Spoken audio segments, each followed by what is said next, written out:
दोस्तों, भारत ना इलेक्ट्रॉनिक्स की दुनिया में एक नया सुपर पावर बनने की राह पर निकल चुका है। लेकिन इस सुनहरे मौके के पीछे कौन सी कंपनियां हैं और क्या उनमें निवेश करना सही है? चलिए आज इसी की गहराई से पड़ताल करते हैं। 110 अरब डॉलर, ये कोई छोटी मोटी रकम नहीं है। ये है 2030 तक भारत के सेमीकंडक्टर बाजार का अनुमानित साइज। और ये एक ऐसा मौका है जिसे कोई भी नजरअंदाज नहीं कर सकता। तो सवाल ये उठता है कि आखिर भारत इस विशाल मौके को भुनाने के लिए कर क्या रहा है? इसका जवाब है सरकार की वो जबरदस्त नीतियां जो इस सेक्टर में एक नई जान फूंक रही हैं। देखिए, सरकार इस मौके को हाथ से जाने ही नहीं देना चाहती। मेक इन इंडिया से लेकर इंडिया सेमीकंडक्टर मिशन 2.0 तक हर तरफ से कंपनियों को भारत में फैक्ट्री लगाने के लिए बढ़ावा दिया जा रहा है और इसके लिए भारी भरकम कैश इंसेंटिव भी दिए जा रहे हैं। सच कहूं तो यही नीतियां इस पूरी क्रांति की नींव हैं। तो आज हम क्या-क्या देखने वाले हैं? सबसे पहले तो इस 100 अरब डॉलर के मौके को समझेंगे। फिर हम 3 बड़ी कंपनियों एम्बर, किनेस और सिरमा का पूरा पोस्टमार्टम करेंगे और आखिर में देखेंगे कि इस सेक्टर में कौन से बड़े खतरे छिपे हुए हैं। तो चलिए मैदान में उतरते हैं। हमारी पहली कंपनी है एम्बर एंटरप्राइजेज। ये कंज्यूमर ड्यूरेबल्स की दुनिया का एक जाना माना नाम है जो अब इलेक्ट्रॉनिक्स के मैदान में भी अपना झंडा गाड़ने उतर चुकी है। पिछले 3 सालों में एम्बर ने बहुत ही शानदार प्रदर्शन किया है। सेल्स में 33% और मुनाफे में 30% की CAGR, मतलब हर साल औसतन इतनी ग्रोथ। ये आंकड़े साफ बताते हैं कि कंपनी की नींव कितनी मजबूत है। अब जरा इस स्लाइड पर गौर कीजिए। ये एम्बर की बदलती हुई कहानी बयां करती है। जो कंपनी पहले सिर्फ ड्यूरेबल्स के लिए जानी जाती थी, अब उसका 28% रेवेन्यू तेजी से बढ़ते इलेक्ट्रॉनिक सेगमेंट से आ रहा है। ये एक बहुत बड़ा स्ट्रैटेजिक शिफ्ट है जो सीधा सरकार की नीतियों से जुड़ा है। तो एम्बर के लिए सबसे बड़ी चुनौती है ग्रोथ और जोखिम के बीच एक बैलेंस बनाना।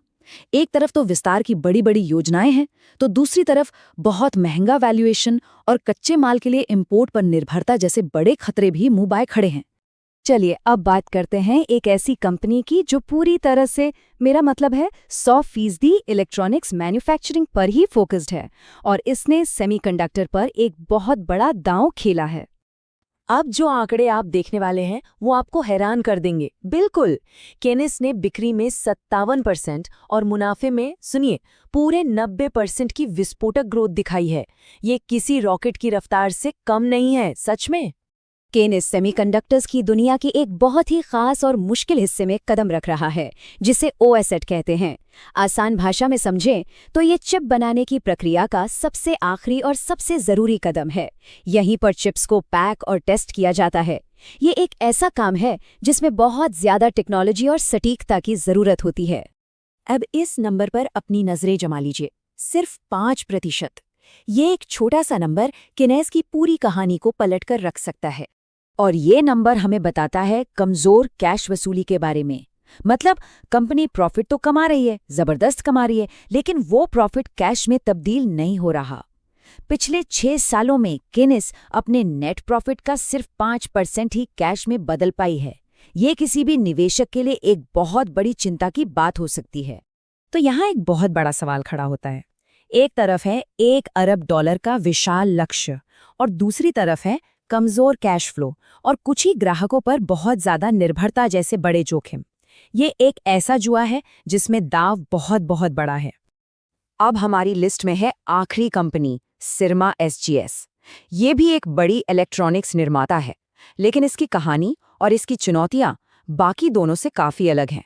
सिरमा ने भी 44% की शानदार सेल्स ग्रोथ दिखाई है, लेकिन प्रॉफिट ग्रोथ 28% पर थोड़ी धीमी रही है। और इसकी मुख्य वजह है मार्जिन में लगातार उतार चढ़ाव, मतलब मुनाफे का स्थिर न रह पाना। सिरमा का काम काफी दिलचस्प है। वे प्रिंटेड सर्किट बोर्ड यानी PCBs बनाते हैं जो हर इलेक्ट्रॉनिक डिवाइस का दिमाग होते हैं। साथ ही वे RFID टैग्स भी बनाते हैं, जैसे कि आपके फास्टैग में लगा होता है, और कई बड़ी इंडस्ट्रीज के लिए रेडी टू यूज प्रोडक्ट्स भी तैयार करते हैं।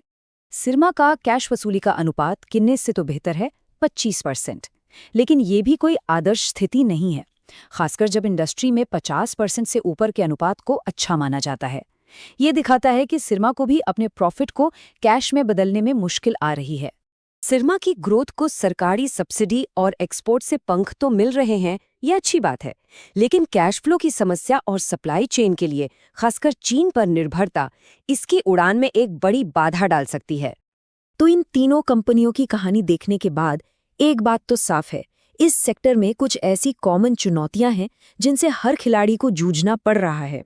तो इस पूरे विश्लेषण से 3 बड़ी बातें निकलकर सामने आती हैं। पहला, कच्चे माल के लिए इंपोर्ट पर भारी निर्भरता।